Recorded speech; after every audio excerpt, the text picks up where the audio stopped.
How do we manage menopause mindfully? That's the topic that we're going to address today on Flourish-Meant. And today I have the joy of bringing you my good friend, Sally Friscea. And she is an author and she's passionate about helping women with their health and with managing menopause. And we are here to talk about her journey and her new book that she's got coming out very soon, if it isn't already out when you're listening to this. It is called The Hot Mess Express. So excited to introduce you to my friend Sally today. This is going to be lots of fun. Sally is just full of life and humor, and she's got a lot of information also to share with you. Welcome, Sally. Thank you. I'm glad to be here. So tell us why you chose this topic. I kind of have an idea, but I want you to tell the audience why this is important to you and why it can be really a great benefit to them where they are in life. Well, I'll tell you how it came to be. I was complaining about menopausal symptoms, and my friend Tina Yeager at a book conference, writers conference, said you should put all that in a book and put some humor in there. And I thought, maybe I could. So I put my current book I was working on hold, put it on the back burner, and started this journey. And wow. Well, you discovered a lot of really great information about menopause. So I'd like you to share some of the things that were really most personally important to you when you were discovering this wealth of information about women's health. I feel like it all comes down to three things. You can say, here's the symptom, here's how it acts, how do you fix it, what do you do about it? And you can have a bunch of different little things, but really everything comes down to your diet, eating right, cutting out all the processed foods, exercising, and not just like we used to think running was the thing to do, and that was like really good exercise. You're 20 minutes and you're sweating and you're good, but it's not building muscle. In fact, it eats away muscle if there's a thing. So we lose muscle throughout the years. It's 3 to 5% per decades, they say. I think it might be more after a certain age. It just sort of exponentially rolls down the hill, so to speak. But building muscle with resistant bands or actual weights, and not just the 3, 5, or 8 pounders, but a lot more than that, because we're not just trying to not lose more muscle, we're trying to gain some muscle back. And I think that really is kind of the answer to a lot of it, is getting some muscle back on us. What was that other thing? Diet, exercise, and yes, hormones, the bioidentical hormone replacement therapy.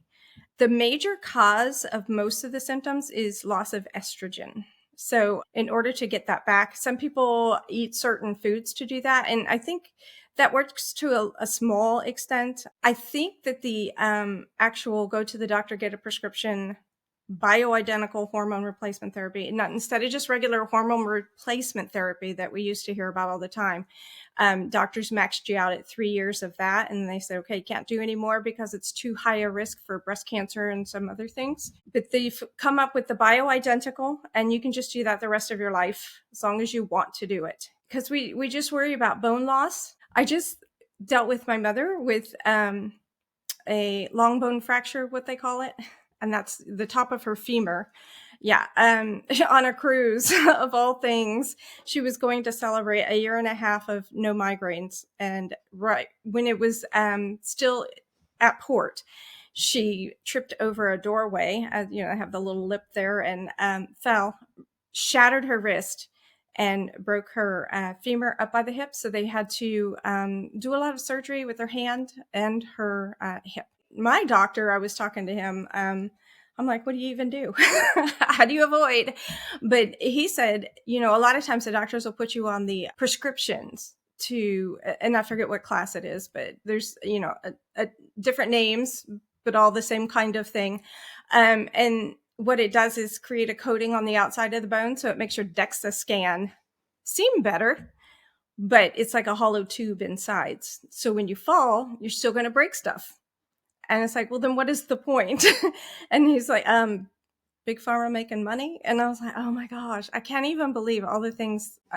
I said, I have truth exhaustion these days. Just all the things I'm finding out. And it's like, why isn't anybody saying anything? And they're starting to say stuff. But my journey really started a few years ago. I was at a friend's house and her husband said something about her crazy pills. And this is right before I turned 50, right before I married my now husband, Dean, and we were invited over for dinner. So we were just dating. He had not proposed yet. So we're just dating. And my friend's husband, or all in the kitchen and the kitchen dining room table there, and he said something about her crazy pills. And I looked and I said, my gosh, Rhonda, I thought I knew you, but are you on some kind of mental health prescription? And she said, no, he's talking about my Prempro. She says, for my hot flashes and whatever. And that's just another like brand that, and it's the old school hormone replacement therapy that you can only take for 3 years, but it's estrogen and progesterone together. And she said it helped a lot with her hot flashes. And I don't know what, but something just clicked. And I said, can you describe hot flash? Leave out no detail. So because I think I've been doing that. I'm not quite sure. And she described it and I thought, oh my gosh, I have been doing it for 5 years at that point and didn't even know, because the AC at the office was on the fritz and the outside main area AC was the one that was trying to cool my office.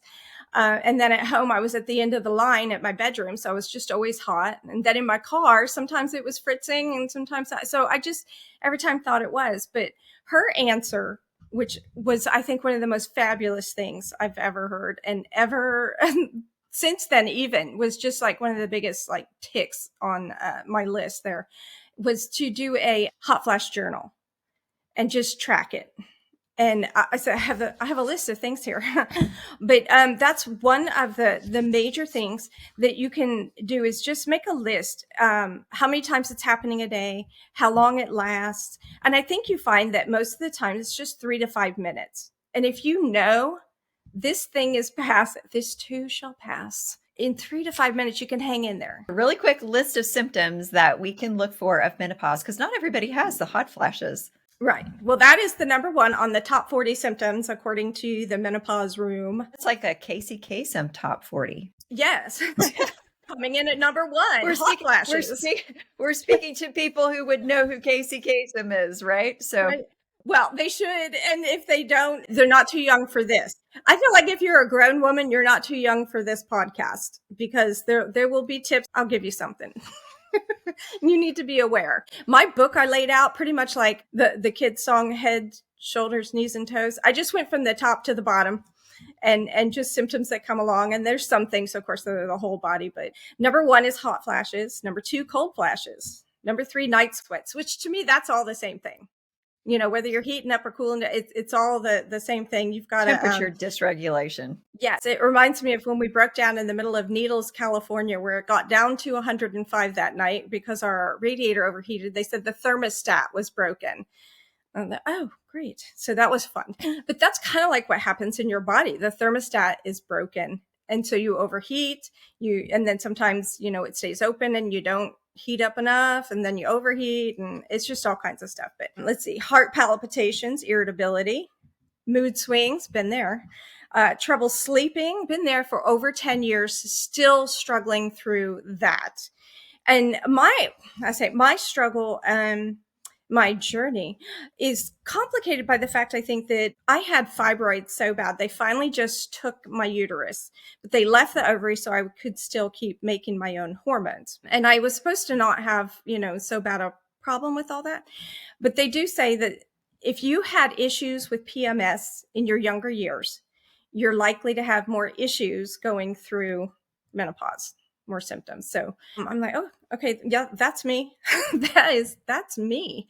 I had the worst periods my whole life. And finally, when I was about to bleed to death, they finally took the uterus. And I was like, oh, praise God. I look back now, though, and I think, was it that bad, though? I mean, I kind of would trade that for this right now. not the whole bleeding to death thing, but now you have the opposite with vaginal dryness, which is on the list here, which was fun. I found out on my honeymoon that was a thing. And I'm like, wow, do we run to the store real quick? Yes.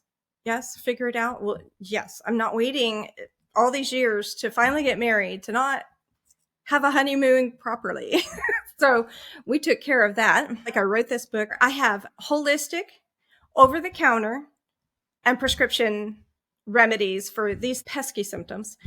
I think there's a thing with redheads where we are very medicine resistant. I know they have to knock us out harder for surgery because we feel pain stronger, but it seems that every medication I take doesn't work. It works for everybody else I know, but doesn't work for me. So everything in my book may not have necessarily worked for me. Some things did, some things didn't, but it worked for everyone else I knew.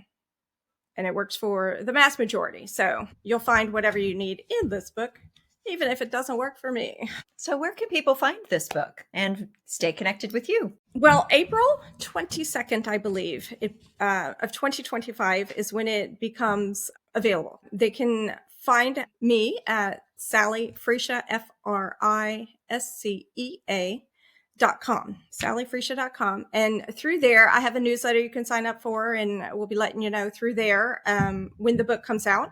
I think all my social medias are connected through there. I'm very active on Instagram.